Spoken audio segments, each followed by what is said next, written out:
Hello students, welcome to DNT English classes. Well, in today's video, we are going to learn the 7th poem of class 10 CBSE Animals composed by Walt Whitman. Well, in this poem, we'll first of all see the line by line explanation and difficult word meanings, and thereafter definitely we'll take care of all the literary devices used in this poem. So let us start this poem. Well, as we begin this poem, the poet tells us that he feels more at home with animals than humans, whom he finds complicated and false. Well, in this poem, we'll see the comparisons between animals and human beings. Well, in this poem, our poet finds that human beings are more complicated than animals, as human beings have a false nature to show. So we'll see as how this poem tells us that the human beings are not as good as animals are for the poet. Well, the poem begins now this: I think I could turn and live with animals. They are so placid and self-contained. I stand and look at them long and long. Well, here the placid means calm, relax, and self-contained means self-satisfied. Well, कवि क्या कहना चाहते हैं? कहना चाहते हैं that I think I could turn and live with the animals. The poet does not want to live with these human beings. Instead, he would like to live with animals for certain reasons, as he thinks that they are so placid. The placid here means that they are relaxed, they are calm, they are peaceful, whereas the human beings are not. And not only that, animals are self-contained. As we know, जैसे कि हम जानते हैं कि हम human beings के साथ grid होता है, लालच होता है, और जिसके कारण हम कभी भी संतुष्ट नहीं रहते हैं. जैसे कि हम जानते हैं कि ह्यूमन बींग्स को हम बर्ड से कंपेयर कर सकते हैं.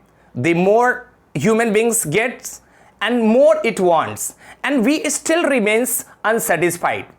But the poet tells us that in case of animals, they are more contented, they are more satisfied.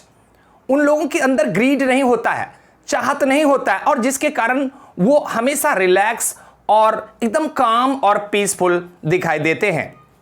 कवि कहते हैं, I stand and look at them long and long.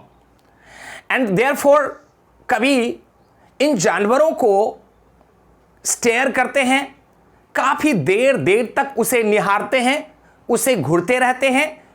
ये इसलिए ऐसा होता है कि कवि उस जानवर में कुछ खास गुण को देखते हैं और ऑब्जर्व करते हैं, और हमें इस पोएम के माध्यम से बताना चाहते हैं कि वो जानवर हम मानवों से कितना बेहतर है. अगला line: They do not sweat and whine about their condition. They do not lie awake in the dark and weep for their sins.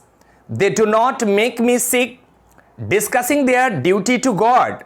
Not one is dissatisfied, not one is demented with the mania of owning things. Well, कभी compare कर रहे हैं animals को human के साथ और कहते हैं कि they do not sweat, they do not perspire, and whine. और वे जो हमें ये देखना होता है कि यहां वाइन का मतलब होता है क्राई, रोना, वीपिंग अबाउट देयर कंडीशंस. हम मानव क्या करते हैं तो अपनी परिस्थितियों को लेकर रोते रहते हैं. हमारा कंप्लेनिंग एटीट्यूड होता है. हम ग्रम्बल करते हैं, क्राई करते हैं, कंप्लेन करते हैं. Here wine means cry and complain, grumble. लेकिन कवि कहना चाहते हैं कि they do not sweat and wine. लेकिन अगर यही गुण हम देखें कि जानवर में क्या है, तो जानवर ना ही किसी चीज को लेकर रोता है, ना ही उसके अंदर में वो कंप्लेनिंग एटीट्यूड होता है, वो किसी चीज को लेकर शिकायत करता है। और फिर पर्सपायरेशन जैसी चीज हम मानवों में होता है, उन जानवरों में नहीं होता है। वे अपनी परिस्थितियों को लेकर कभी उदास, कभी दुखी और कभी किसी चीज को लेकर कंप्लेन नहीं करते हैं, और इसलिए कभी उस जानवर को हम इंसान से बेहतर मानते हैं। अगले लाइन में कभी कहते हैं, they do not lie awake in the dark and weep for their since. कभी कहते हैं कि ये जानवर ऐसा नहीं होता है कि वो रात रात भर जाग करके और अपने सिंस को, अगर हमने कोई गलती किया, हमने कोई क्राइम किया जिसे लेकर हम रात भर जागते हैं, रोते हैं, रिपेंट करते हैं, पछताते हैं, रिग्रेट फील करते हैं, सॉरी फील करते हैं, लेकिन ये जो गुण है वो, ये इसे गुण नहीं कहेंगे, ये एक अवगुण है, डिमेरिट्स है हम मानवों के साथ, जो उस जानवर में नहीं होता है। वो रात भर नहीं जागता है, वो किसी अपने क्राइम्स को लेकर, अपने मिस्टेक्स को लेकर, गलतियों को लेकर वे रोते नहीं हैं। और आगे के लाइन में कभी कहते हैं, they do not make me sick. कभी कहना चाहते हैं कि ये जो जानवर है इसमें वो गुण नहीं है बिल्कुल, जो जिस गुण से हम दुखी होते हैं। किस गुण को लेकर? तो discussing their duty to God. हम मनुष्य क्या करते हैं? तो अगर हमने किसी की भलाई किया, हमने अगर किसी का उपकार किया, किसी को मदद किया, तो ये हम बोस्टिंग करते रहते हैं, अपना गुणगान गाते रहते हैं, लोगों को सुनाते हैं, बताते हैं कि देखो मैंने कितना बड़ा काम किया है, मैंने कितने लोगों का उपकार किया है, मैंने किस तरह से भगवान के लिए क्या किया। देखिए, ये सारी चीजें जानवर में नहीं होता है। वे इस उपकार को, ये इस हेल्प को, या फिर वो जो भी कुछ करता है उसको लेकर वो बोस्टिंग नहीं करता है, वो अपनी बड़ाई नहीं करता, वो अपना गुणगान नहीं करता है। तो ये जो मानव का ये जो चीज है, अपने बारे में लोगों को बताना, अपनी बड़ाई करना, अपना बड़प्पन दिखाना, इनसे हमारे कभी नाराज हो जाते हैं, डिससेटिस्फाइड हो जाते हैं, दुखी हो जाते हैं, और ये हमारे इस जानवर के साथ बिल्कुल नहीं है। कभी कहना चाहते हैं कि no one is dissatisfied, not one is demented with. कभी कहना चाहते हैं कि कोई भी जानवर कभी असंतुष्ट नहीं दिखता है। जैसे हम मानवों के साथ दिक्कत क्या है कि हम लोग कभी संतुष्ट नहीं दिखते, हमारे पास जितना भी हो जाए हमें और चाहिए होता है। जैसे कि हमने देखा कि हमारे साथ, ह्यूमन के साथ ग्रीड होता है, हमें लालच होता है और चीज पाने का, लेकिन ये एनिमल के साथ नहीं होता है। Not one is demented with the mania of owning things. Demented का मतलब इरेशनली, हम लोग बहुत बार इरेशनल हो जाते हैं, चीज़ों को पाने के लिए हम कभी कभी पागलों जैसा व्यवहार करने लगते हैं।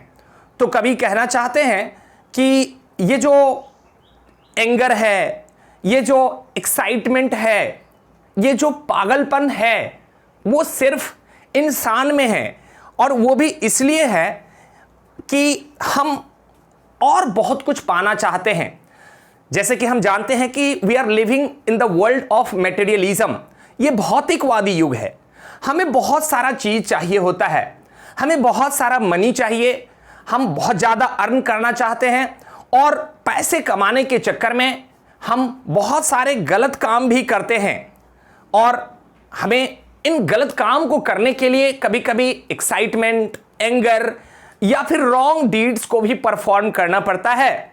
कभी कहते हैं ये जो मेनिया है, ये जो क्रेजीपन है, दीवानापन है, पागलपन है, ये जो डिमेंटेड क्वालिटी है, ये सिर्फ ह्यूमन के साथ है।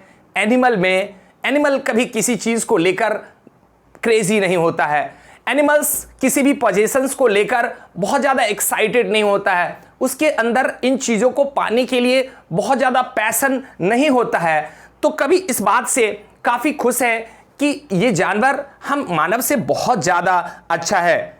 बट अगले लाइन में हम देखेंगे कि no one kneels to another not to his kind that lived thousand of years अगो।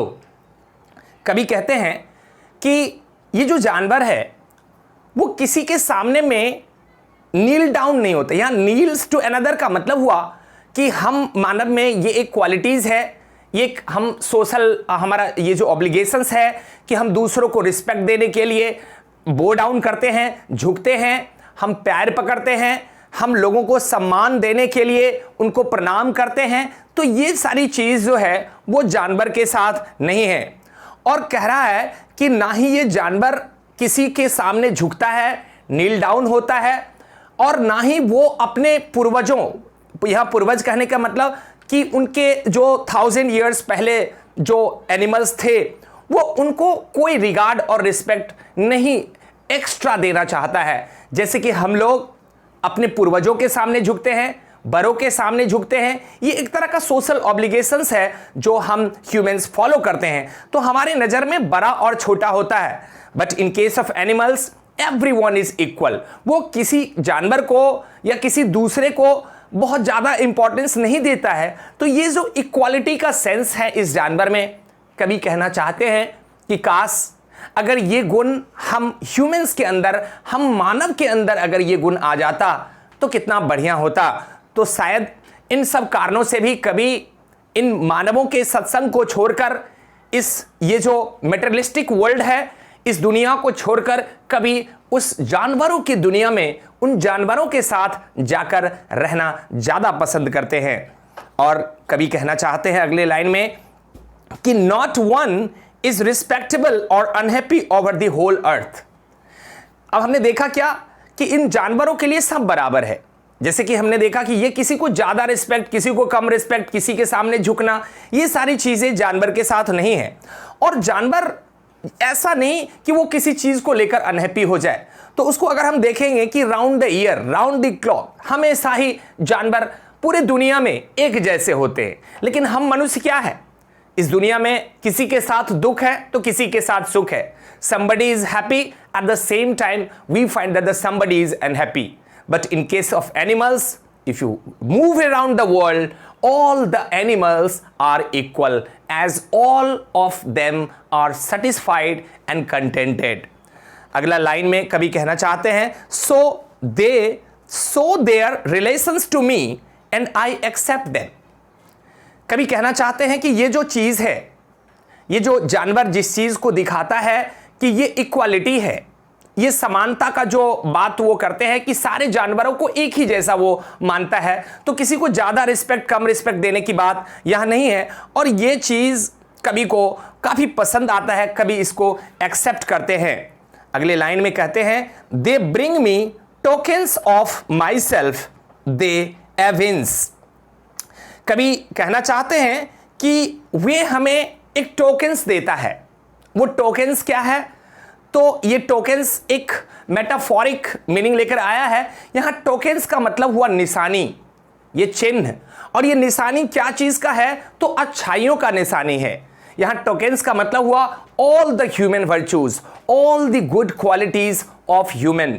जैसे कि हम जानते हैं कि लव, अफेक्शन, सिंपैथी, ऑनेस्टी और फेलो फीलिंग्स, ये सारी चीजें हमें उन जानवरों से देखने को मिलता है। तो ये जो टोकन्स है, इन जानवरों के द्वारा जो एविडेंस होता है, जो हमें दिखाया जाता है, दे bring me tokens of myself they evidence. Evidence का मतलब हुआ यहां शो करना, them plainly in their positions.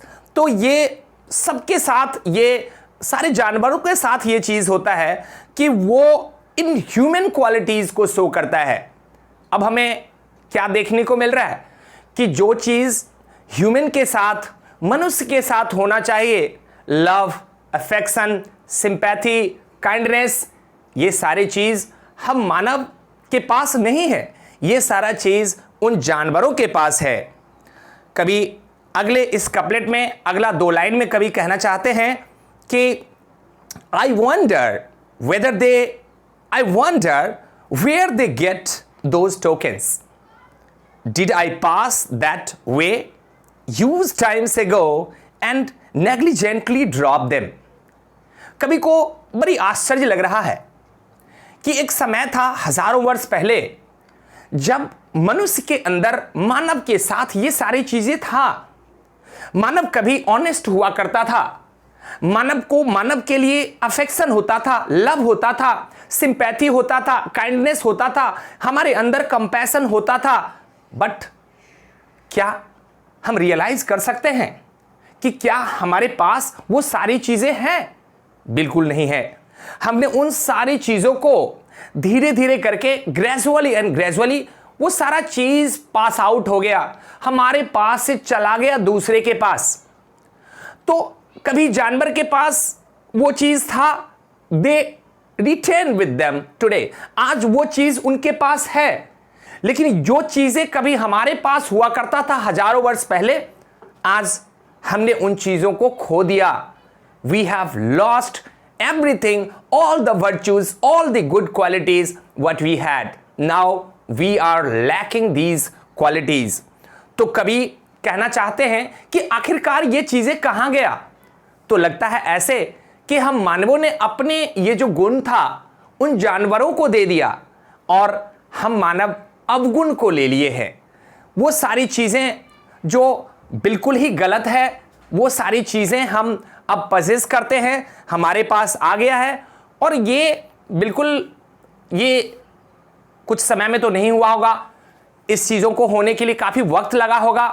तो ये एक तरह से देखा जाए तो ये मानव का निग्लिजेंसी है, एक केयरलेसनेस है, जिसके कारण हमने धीरे धीरे इन तमाम जो क्वालिटीज़ है, जो ह्यूमन वर्चूज़ है, ये जो गुड क्वालिटीज़ है, इसको हमने खो दिया। अब हमारे पास ये नहीं है।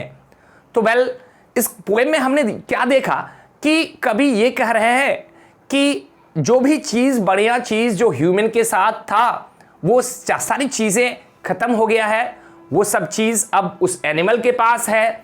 और this is the only reasons as why our poet learns to live with the animals. He does not want to remain with the human society in this materialistic world, because he thinks that everyone is discontented and there is some enviousness, there is some cruelty, there is some ill feeling amongst us जो उस जानवर में नहीं है। तो इस तरह से हमने इस पोएम को एक्सप्लेन किया। अब हम इस पोएम का कुछ खास बात देखेंगे। इस पोएम में कौन सा लिटरेरी डिवाइसेस, अर्थात ये जो फिगर ऑफ स्पीच है वो यूज हुआ है, वो देख लेते हैं। सबसे पहले हम बात कर लेते हैं कि इस पोएम में जो कौन सी राइम स्कीम यूज हुआ है। तो जैसे कि हमने यहां पर लिखा भी है बोर्ड पर कि हमारे जो वॉल्ट व्हिटमैन साहब हैं, वो he is called the father of free words.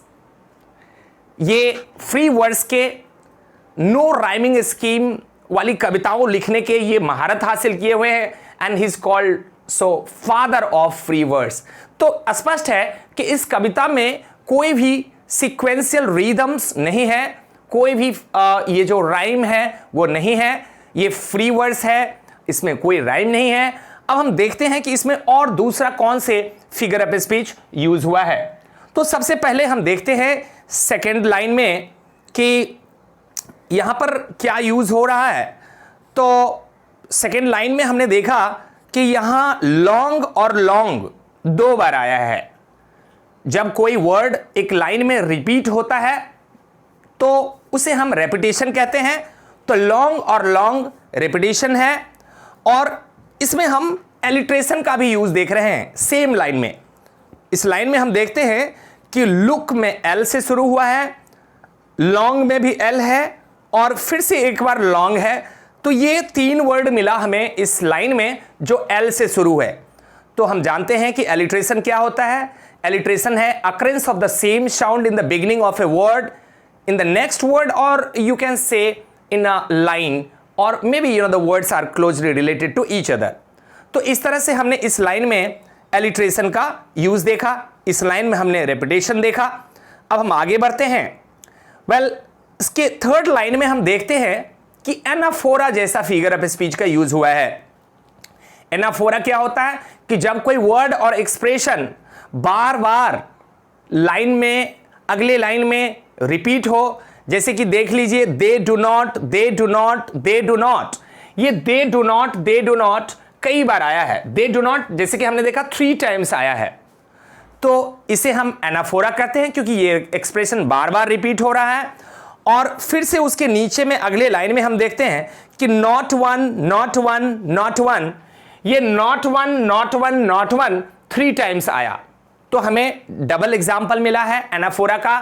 एक बार हमने देखा कि दे डू नॉट 3 बार आया, उसके बाद हमने देखा कि नॉट वन भी 3 बार आया है, तो this is the best example of anaphora. उसके बाद हम देखते हैं कि कौन सा फिगर ऑफ स्पीच यूज हो रहा है। तो हमने एक वर्ड टोकेंस देखा। अब ये टोकेंस क्या होता है? तो टोकेंस जैसे कि हमने देखा पोएम में एक्सप्लेन कर रहे थे कि टोकेंस ये एक तरह से कंपैरिजंस हो रहा है किसके साथ? तो ये ह्यूमन क्वालिटीज के साथ हो रहा है, ह्यूमन वर्च्यूज के साथ हो रहा है। तो यहां टोकेन का मतलब टोकेन से नहीं है, यहां टोकेन का मतलब लव, सिंपैथी, काइंडनेस, ऑनेस्टी या फिर जितने भी मानव का जो गुण है, वर्च्यूज है, यहां पर उससे कंपेयर किया गया है। तो यहां पर टोकेंस मेटाफॉर की तरह यूज हुआ है। अब उसके बाद हम देखते हैं कि हमारा जो लास्ट 2 लाइंस है उसमें हम एक बार फिर से एलिट्रेशन का यूज होते देख रहे हैं।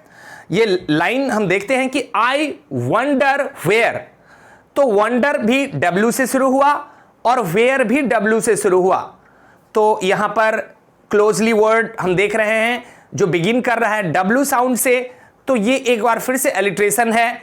इसी लाइन में हम देखते हैं कि TH थॉ साउंड रिपीट हो रहा है, दे में भी TH है और दोज में भी TH है। तो दे और दोज दोनों ही साउंड रिपीट हो रहा है। दे और दोज, यहां पर दोज में थोड़ी सी गलती है, इसको मैं करेक्ट करता हूं। तो दे और दोज दोनों में ये जो TH साउंड है वो रिपीट हो रहा है। तो this is again the example of alliteration.